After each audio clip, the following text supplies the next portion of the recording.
I'm Shane, and today I'm speaking with Chris Joubert. Hi, Welcome, Shane. and thank you for doing this with us today. Great, thank you. So, Chris, could you tell us about yourself and how long you've been here, so that we can have a little background? Sure. My wife Judy and myself moved here 40 years ago, 1983.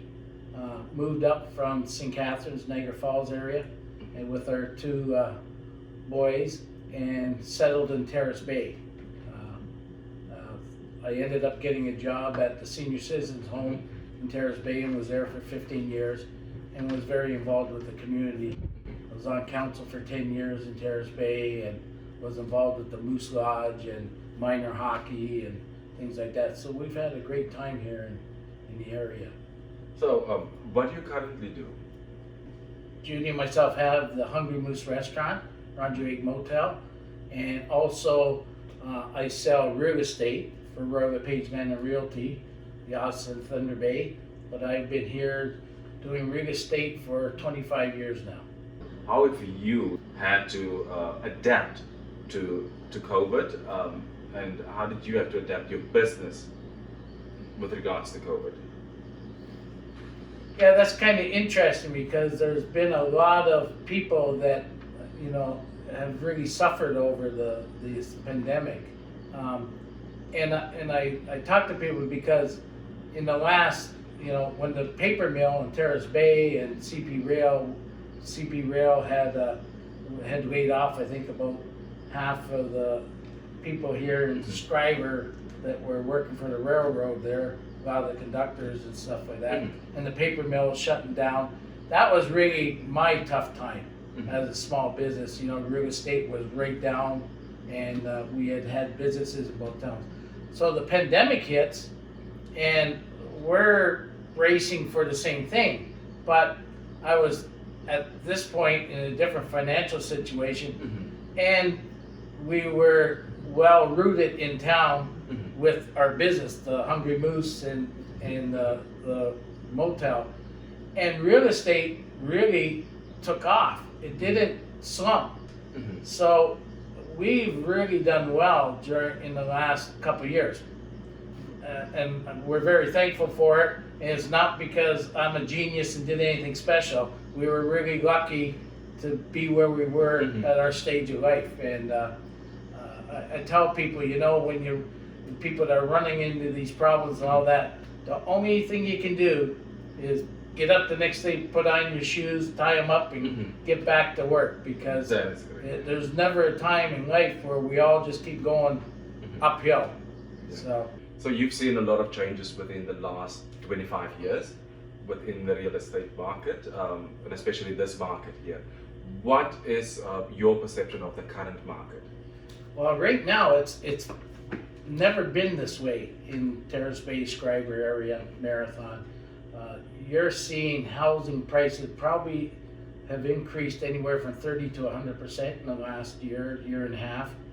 Very few homes are for sale in the market. In fact, as we speak, there's not one house for sale with real estate in Terrace Bay or Schreiber. So you've seen just in the last 2 years, the market has really changed tremendously. Okay. And what do you think has brought that on?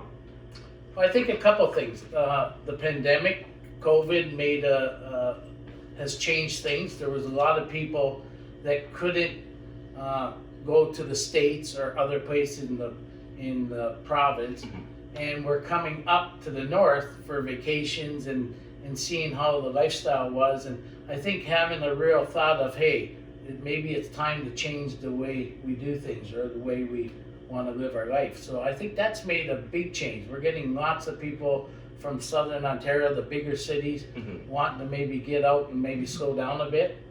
That's one. The second thing is the price of housing. The price of housing is just ballooned in all of Canada, but I think especially in southern Ontario.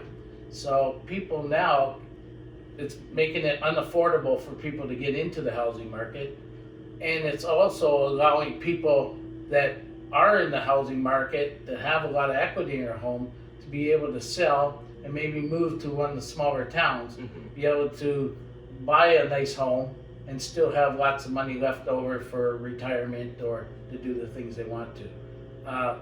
Thirdly, on that also, you're finding a lot of people that are working from home now. Mhm. So you never used to see that much, and now it's getting to be almost. It's really changed the way people are living, so they can work right from their home. And because we have high-speed internet, Mhm. both in Terrace Bay and Schreiber, a person can easily work right from their home and still have an income. What is the demographics like? I know that, say for instance, in both Terrace Bay and Schreiber, we've got a majority of elderly people. Has the demographic changed over the last year or over the last couple of months? That's interesting. You're finding a lot of, like, because the paper mill is looking for people to work, you're still getting younger people trying to move in and be part of the communities. But you're finding a lot of people that are retired or getting close to retirement looking up this way. So I think the last census I had on Schreiber, there was over 60% seniors. And I don't think that's really changed much in the last year, but it's definitely, there's definitely a sense that young people need to be coming into the communities, be working in some of the places like the paper mill or CP Rail, for instance, are looking for people. So Yes, people are moving here, and it's mostly pre-retirement age or post-retirement age. But what would you say to someone that is currently watching this and saying that, you know what, why would I want to move to either Terrace Bay or Schreiber or Marathon? Well, it's simple for me because I've been here 40 years now. It's home. For somebody moving from Southern Ontario and ask, what do you have? There's a few things that I always suggest to them to look. We have a hospital system in Terrace Bay and Marathon. We have good schools. We have great internet. We have cell phones systems. We have satellite systems for TV. So we really got most of the things the big city has. Thunder Bay is only 2 hours away. They have one of the best airports, I think, in the province. You can fly, at one point before the pandemic, I think there was 8 or 10 flights to Toronto a day. So, you know, communication is easy in this area now. The highways are starting to be doubled up, twins. So it's I think a great place for somebody to move up to and still be available to get to the big cities that they want to. So let's generalize this discussion a bit. So you've been in the real estate market or a realtor for the last 25 years. Right. Can you explain what the process is when you need to purchase or you want to purchase a home within this area? Yeah, so when somebody calls me and asks, most of the time a person will call and see a listing online through the MLS as realtor.ca. And they'll call up and say, I'm interested in more information on this house. And I would normally, first thing I would do is talk to the person. Have you been pre-qualified? So have you been to the bank to see whether or not you would qualify or whether you can buy a house? That's the first step because nobody wants to waste your time. And then that will also tell you whether or not what type of house the person can afford to get into. From that point, then you get into the situation of asking the person, what type of house do you need? What are you coming here for? For instance, I had a person that was interested in property last year, want to move up, want to work from home, but they want to move up towards Rossport. Well, Rossport a year ago didn't have high-speed internet, and that's what the person worked from. So they were saying, oh, now since then we have that Starlink internet that a person can live out there and easily work from home. So those are the type of things you want to really deal with the person. Find out where they're coming from and what they're getting into. I have a basic idea of what a mortgage will cost in, say for instance, your Thunder Bay area where it is 200,000 and up. What is the basic cost of a mortgage around this area? Well, for instance, you're looking at a house like the last house for sale was 165,000. So with a 5% down, you're looking at a mortgage payment of about $700 a month. Mm-hmm. Now that's at today's interest rates. Mm-hmm. You know, if things change, that will change. But that's really not here. That's not really the big thing to look at. It's the heat and hydro Mm-hmm. costs that have went way up. We live in a climate that's cold. It's your taxes. Mm-hmm. You know, taxes are rising. Sewer and water taxes. Insurance. Insurance has more than doubled, I would think, in the last 10 or 15 years for houses. These are all, and now the insurance companies, you have to keep a lot of things up to date. So if your roof is too old, the insurance company will say you have to have that replaced. So you have to make sure you have money set aside for those type of things.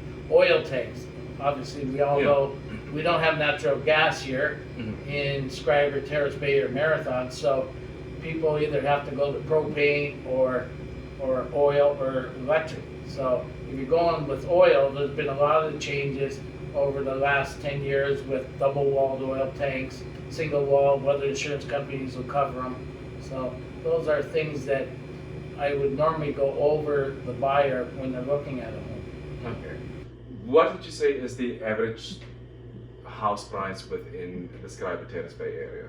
Well, I would think the average price, because it's gone up so much that today's price may not be will be different from tomorrow's. That's how fast things are changing. But what we used to call the 1.5 story KC house in Terrace Bay, they're starting now at around 80,000 and up.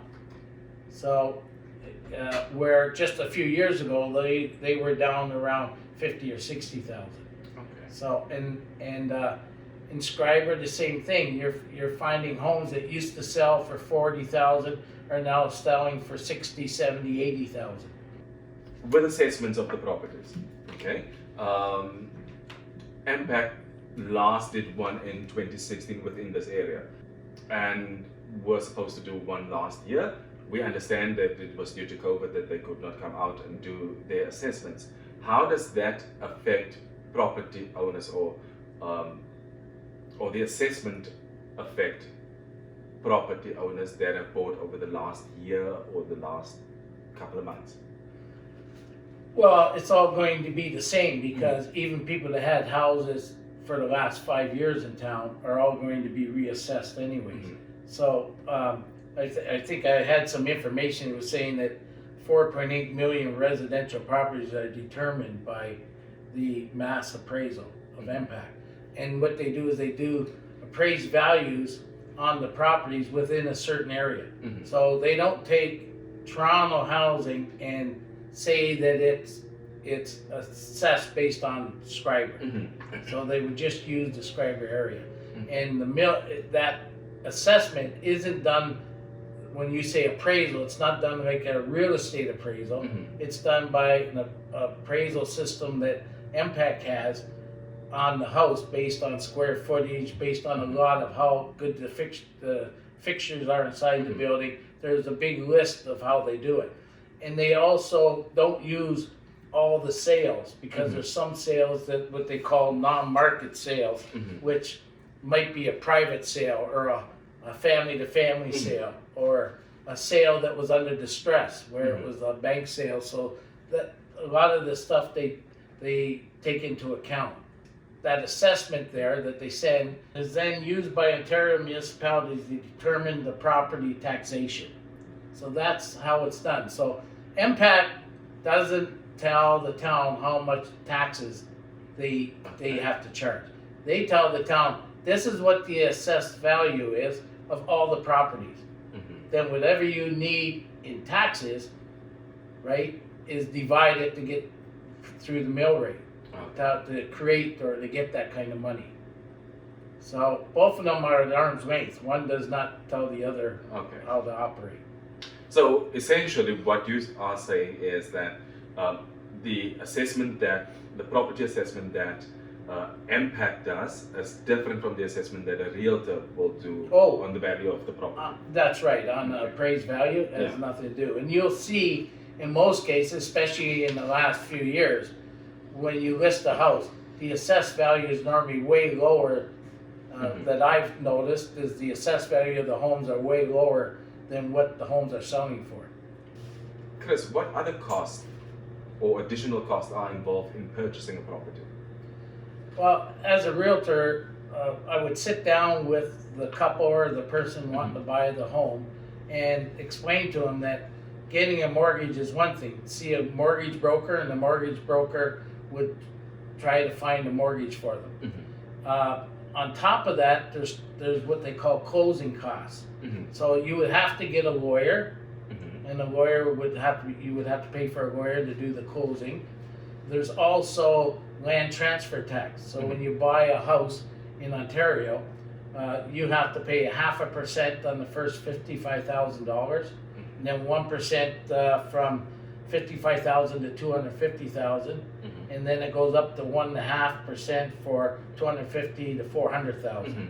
So there would be that cost, and that's all dealt with through the lawyer. Would have those closing costs when you go to finally do your signing the papers for the home. There will be things like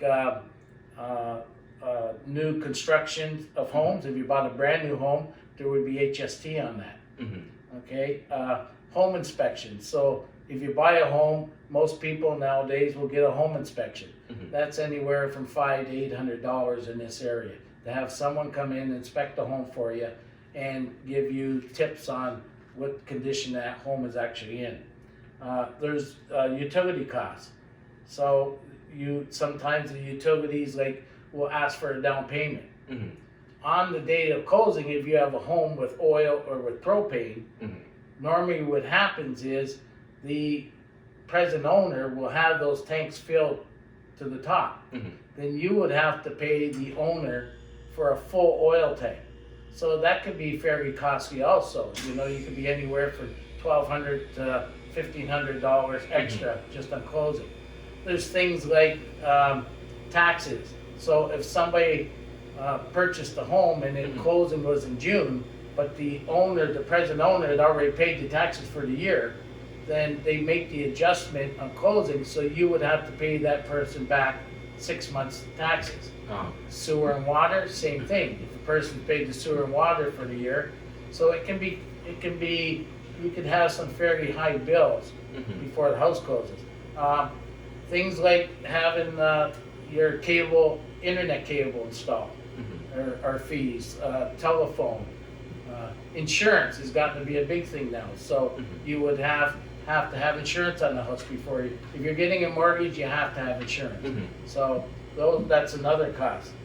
Down payment, obviously, if you're going through CMHC, it's 5%. But if you want to put more, because the more you borrow on the more money you put down on CMHC, the less the CMHC fee is. And in Canada Mortgage Housing, you can add that CMHC fee to your mortgage. But for instance, at 5% down, the CMHC is 4% of the mortgage. So you can pay that up front if you want. Again, another big expense, or have it just put on your mortgage. Some of the other things I kind of wrote out, title insurance.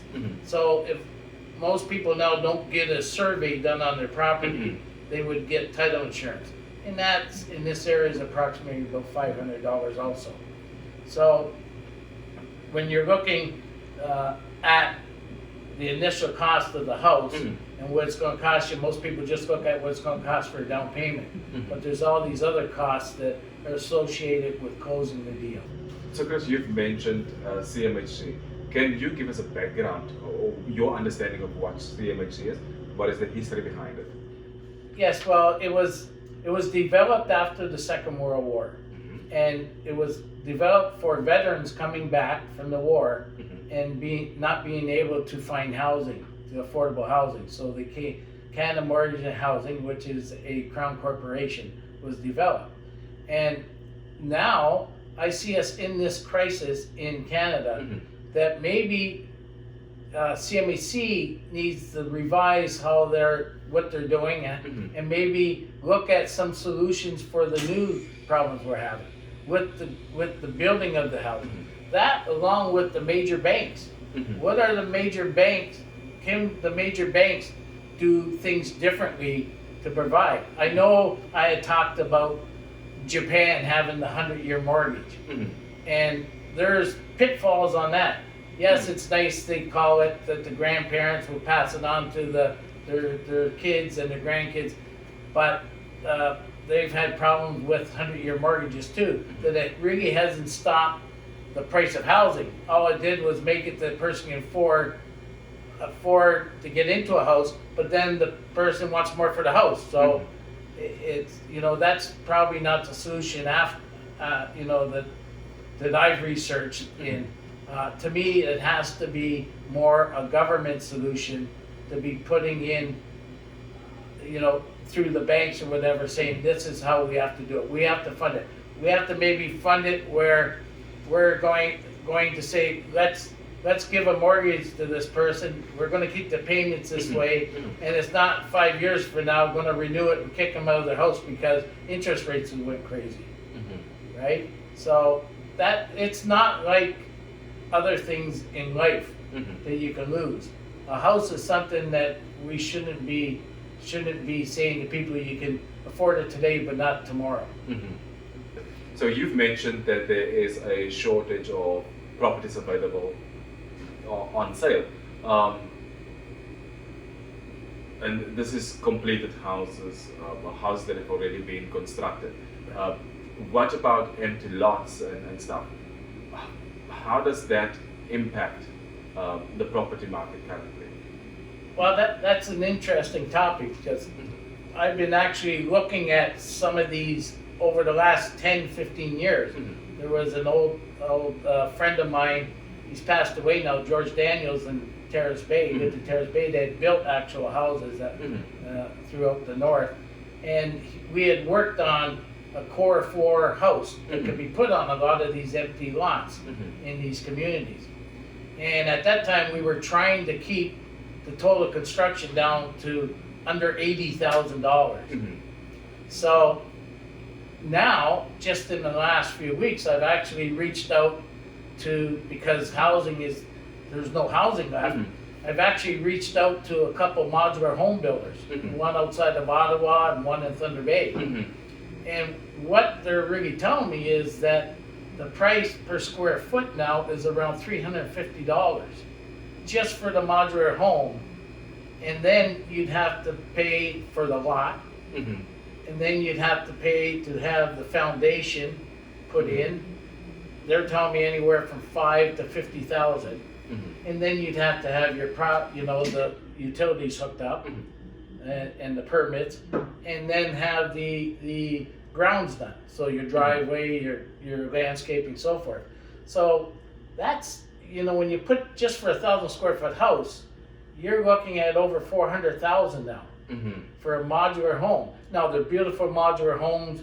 You probably couldn't tell the difference between that and somebody that built the home on site. But still, that's how far we've come in the last few years. Now, talking to these gentlemen that I have, they're telling me even that has went way up in the last couple of years.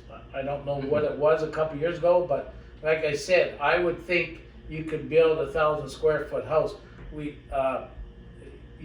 10, 15 years ago for under 100,000. Would the market here in Schreiber be able to, or in Terrace Bay, be able to say, yes, we will pay 400,000 for it?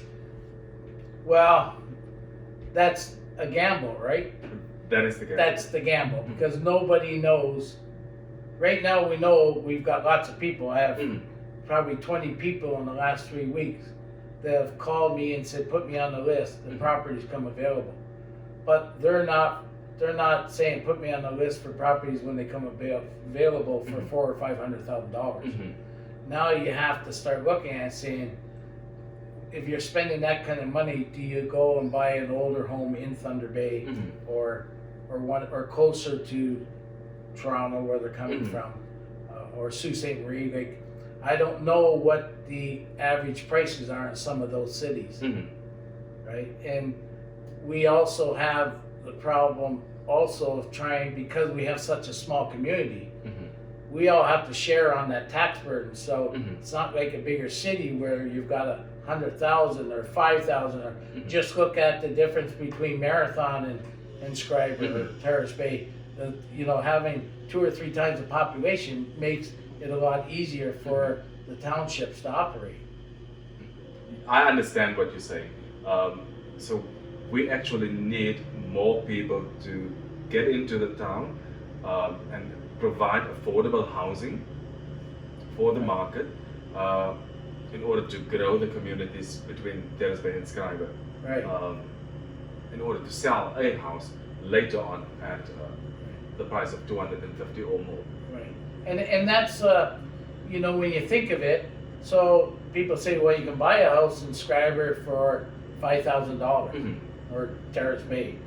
But like anything else, as soon as somebody, there's a demand for it, the people that would sell their places now just to get out of it are all of a sudden saying, wow, now I want 10, and now I want 15 or 30,000. You know, so you have that also that's going to be a bit of a problem if you could get it going. You know, because a lot of the lots are still owned by private people. They're not owned by the municipality. Do you know how many lots between the two towns are available? No, I don't. I know there's lots, but I've never checked to see how many. And you know, my idea when we were looking at this was to try to get Red Rock, Nipigon, Schreiber, Terrace Bay, Marathon, Manitowoc all on board and develop the one website and have almost like a showroom on one lot and have all the lots there, and every municipality be able to advertise and say why it's best to come there. Maybe have a dog and pony show. When somebody comes up, you show them all the 5 towns and they can pick which lot and which town they would like to go in. But we could all advertise together to get it out there. But now after the last couple of weeks saying, well, boy, now you're really taking a chance if real estate's going to be that high for a modular. The other problem we have is with this tax situation that you hear it from a lot of the older people that are in houses and they can't afford the taxes now. But not only their heat and hydro bill, but taxes have increased. Not to anybody's fault. That's the way it is. That's the way it is. And you know, that was the big concern and that people had at Walker's Lake, for instance, was taxes were $8,000, $10,000, $12,000, and you had people that were retired for 15, 20 years. Well, their income hasn't kept up with that. That is serious. So, Chris, how do you feel about the future of our area? I'm very optimistic. I think we live in a great area of the province. The 2 towns keep advancing. They're doing things. They're trying to make the towns better. The Tourist Information Center in Schreiber is a prime example. That's a beautiful one of the most beautiful tourist centers, I think, in the province. Everybody's trying their best to try to make the communities better, and it's one of the nicest areas in the province, and we have nature. We have a lot to be thankful for, and there's lots of opportunities for people to come here and make a living. Thank you, Chris. Thank you for taking the time to speak with us today, and hope to see you in the near future. I appreciate it.